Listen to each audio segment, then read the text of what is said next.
এবার thoughts of বিল্লালের কাছ থেকে অনুপ্রেরণা পেয়ে ওমর অন ফায়ার নিজেও বই লিখে ফেললেন। থটস অফ বিল্লালের বইয়ের নাম ছিল হৃদয় ভাঙার গর্জন। অন্যদিকে ওমরের বইয়ের নাম হচ্ছে শয়তান ধরার গর্জন। এতে করে বোঝা যাচ্ছে Omar on fire thoughts of বিল্লালের কাছ থেকে অনুপ্রাণিত হয়ে তিনি নিজেও বই লিখেছে। পৃষ্ঠা নাম্বার চুদলিংপং। তারপরও থটস অফ বিল্লালকে নিয়ে আবার ব্যঙ্গ করে ওমর কথাও বলে। আত্মা টাকার এই মোমবাতি চালাতে পেরেছে কয়জন? বেশিরভাগই তো চালাতে গিয়ে নিভিয়ে ফেলার গর্জন। এই দুঃসাহস ওমরের মুখে মানায় না। থটস অফ বিল্লাল পুরো বাংলাদেশের 40 কোটি মানুষের একটি অনুপ্রেরণার নাম। এখন অনেকেই প্রশ্ন করতে পারেন, ভাই বাংলাদেশে মানুষের সংখ্যা হচ্ছে মাত্র 20 কোটির মতো, তাহলে আর 20 কোটি কই থেকে পেলেন? দেখেন, একজন স্বাভাবিক মানুষের ব্রেন কিন্তু তার মাথায় থাকে, তবে অস্বাভাবিক মানুষের ব্রেন কিন্তু দুই জায়গায় থাকে, মাথায় এবং পশ্চাৎ দেশে। এই থটস অফ বিল্লাল আপনাদের কাছ থেকে একটু ভালোবাসা পেয়ে, একটু ফ্রেম পেয়ে 100 টাকার বই বাজারে বিক্রি করছে 1000 টাকায়। আর আপনাদেরকে এইভাবে বোকা বানিয়ে টাকাগুলো নিয়ে ওমরকে চ্যালেঞ্জ ছুড়ে দিলেন 2041 সালের মধ্যে তার কাছে 100 কোটি টাকারও বেশি থাকবে, তিনি বাংলাদেশের সিআইপি হবে।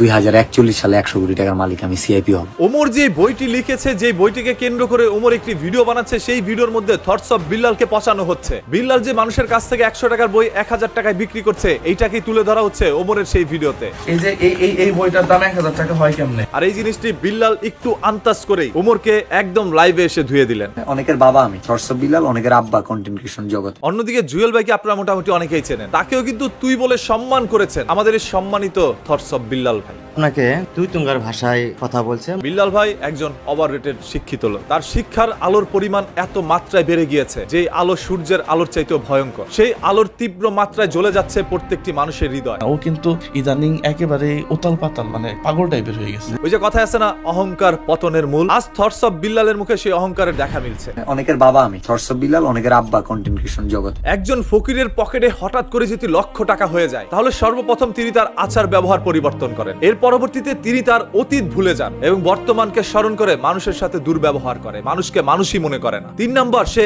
এমন আচরণ করবে যে অতীতে তিনি গরিবই ছিলেন না, জন্মগতভাবেই তিনি বড়লোক, কোটিপতি। বিল্লালের মধ্যে এই 3টি জিনিসের দেখা মিলছে। এতে করে বোঝা যাচ্ছে বিল্লালের পতন খুব সন্নিকটে। আচ্ছা ভাই, পতন আর ঘটাইবেন কেমন? ব্রেনলেস কিছু সংখ্যক মানুষ সব সময় তার দরজার সামনে গিয়ে দাঁড়িয়ে থাকে, একটি নয় 10টি বই একত্রে কিনে নিয়ে আসে, যাতে করে বিল্লালের সাথে একটি ভিডিও বানানো যায় এবং সেই ভিডিওটা ভাইরাল করে তিনিও একজন কন্টেন্ট ক্রিয়েটর হইতে পারে। এই সোশ্যাল মিডিয়া বা ফেসবুক তখনই ধ্বংস হয়েছিল যখন এই সকল টিকটকাররা ফেসবুকে কন্টেন্ট বানানো শুরু করে। অনেকের বাবা আমি, থটস অফ বিল্লাল, অনেকের আব্বা কন্টেন্ট ক্রিয়েশন জগৎ। এরকম ভাবে থটস অফ বিল্লালের মুখ থেকে আমরা অনেক কথাই শুনেছি। মাঝে মাঝে তিনি তার ভক্তবৃন্দদের গালিও দিয়ে দেয়। সেই সকল গালিগুলো তাদের গায়েও লাগে না, কারণ প্রত্যেকটা মানুষ এই থটস অফ বিল্লালের কাছে স্বার্থের জন্যই আসে, আর সেটা থটস অফ বিল্লাল খুব ভালোভাবেই বোঝে, যার কারণে সবাইকে গালিগালাজ করে। লজ্জাহীন মানুষগুলো, ব্যক্তিত্বহীন মানুষগুলো এখন সোশ্যাল মিডিয়ায় সব থেকে বেশি। যেমন এই কমেন্ট বক্সের মধ্যে দেখবেন 10 সেকেন্ডে ফলো ব্যাক, মানে এদের কি ব্যক্তিত্ব, লজ্জা বলতে কিচ্ছু নাই। এরা এসে একজন মানুষকে বলে আপনি আমাকে ফলো করেন, আমি আপনাকে ফলো করব, মানে এখানে ফলোয়ার আদান প্রদানের বিজনেস খুলছে। ক্রিয়েটিভিটি কাজে লাগান, এমন কোন কাজ করেন যাতে করে মানুষ আপনাকে ফলো করে, যাতে করে মানুষ আপনাকে রাস্তায় দেখলে সম্মান করে। যে ব্যক্তির সম্মান নাই সেই ব্যক্তির টাকা পয়সা দিয়ে লাভ কি? ফেরাউনের টাকা পয়সাও কিন্তু কম ছিল না, কিন্তু আজ পর্যন্ত তাকে মানুষ সম্মান করে না। থটস অফ বিল্লালকে নিয়ে কোনো ধরনের মন্তব্য করার আমার কোনো ইচ্ছেই ছিল না, তবে রিসেন্টলি তার অ্যাক্টিভিটিস গুলো দেখে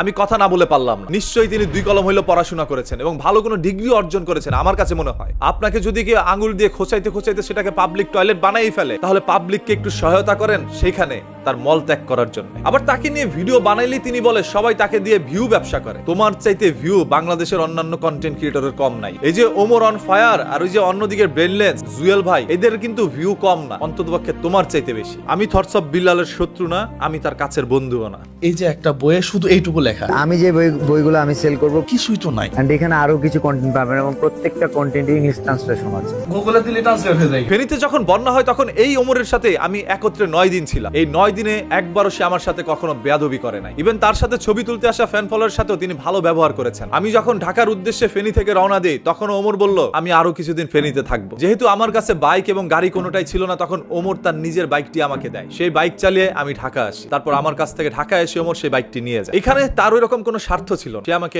সাহায্য করতে চেয়েছিল। এখন আপনাদের কাছে মনে হইতে পারে আমি ওমরের প্রশংসা করছি, হ্যাঁ আমি ওইটাই করছি যেটা আমি তার কাছ থেকে পেয়েছি। বিল্লালের সাথে আমার কোনো ধরনের বন্ধুত্ব নাই, কোনো সুসম্পর্ক নেই, আমি তাকে কখনো দেখিও নাই, তার সাথে আমার কথাও হয়নি। সেই তো আমি জানি না সে লোকটা কেমন, তবে যাদের সাথে তার কথা হয়েছে তারা প্রত্যেকেই তার বিরুদ্ধে বাজে মন্তব্য করেছেন। এতে করে প্রমাণিত সেই লোকটা ব্যক্তিগতভাবে মানুষের সাথে কেমন আচরণ করে। এই ওমর আর থটস অফ বিল্লালের মধ্যে এখন যে সমস্যাটা চলছে, আপনি এই বিষয়টা কোন দৃষ্টিতে দেখছেন? দুইজনেই কি ভাইরাল হতে আসছে, নাকি দুজনেই সত্যি কথা বলছে? আপনি কার দলে? কমেন্ট বক্স উন্মুক্ত আছে, কমেন্ট করে জানান।